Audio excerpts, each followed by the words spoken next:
અમદાવાદ સ્થિત પ્રખ્યાત અને વિશ્વસનીય ફાર્માસ્યુટિકલ કંપની કોરોના રેમેડીઝ લિમિટેડની ટીમ ઓરા પીએમટીએ એક ઐતિહાસિક સિદ્ધિ પ્રાપ્ત કરી છે. ટીમે એક જ દિવસે સૌથી વધુ લોકોનું ડાયાબિટીસ માટે સ્ક્રીનિંગ કરીને નવો વર્લ્ડ રેકોર્ડ સ્થાપ્યો છે. આ વર્લ્ડ રેકોર્ડ ઓફ ઇન્ડિયાની ઉજવણી પ્રસંગે કોરોના રેમેડીઝ લિમિટેડના એમડી અને સીઈઓ નીરવ કે મહેતા, ચેરમેન ડોક્ટર કીર્તિકુમાર મહેતા તથા વર્લ્ડ રેકોર્ડ્સ ઓફ ઇન્ડિયાના એડિટર એન્ડ ચીફ પાવન સોલંકી ઉપસ્થિત રહ્યા હતા.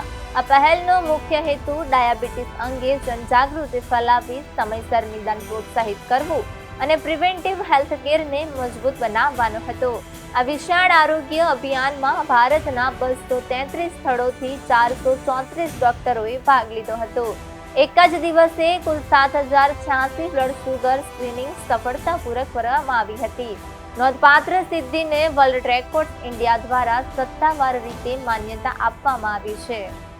કોરોના રેમેડીઝ લિમિટેડની ટીમ જે હતી ઓરા પીએમટી, અમે 14 ડિસેમ્બર વર્લ્ડ ડાયાબિટીસ ડેના દિવસે એક વર્લ્ડ રેકોર્ડનું આયોજન કર્યું હતું, જેની અંદર એમને સિંગલ ડે પેન ઇન્ડિયા આખા ઇન્ડિયાની અંદર એમણે ડાયાબિટીક સ્ક્રીનિંગનું એક આખું આયોજન કર્યું હતું અને જેની અંદર 7000+ સ્ક્રીનિંગ થયા છે, 400 લોકેશન્સ અને 400 ડૉક્ટર્સ અને 200+ લોકેશન્સ.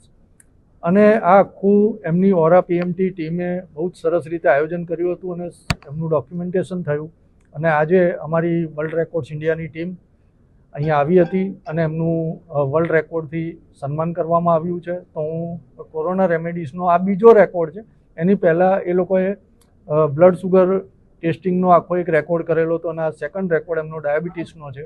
તો હું ઓરા પીએમટી ટીમ, કોરોના રેમેડીઝના જે બી ટોપ મેનેજમેન્ટ છે, જેમણે આખું આ એક પરફેક્ટ મેનેજમેન્ટ કર્યું, એમને હું ધન્યવાદ આપીશ.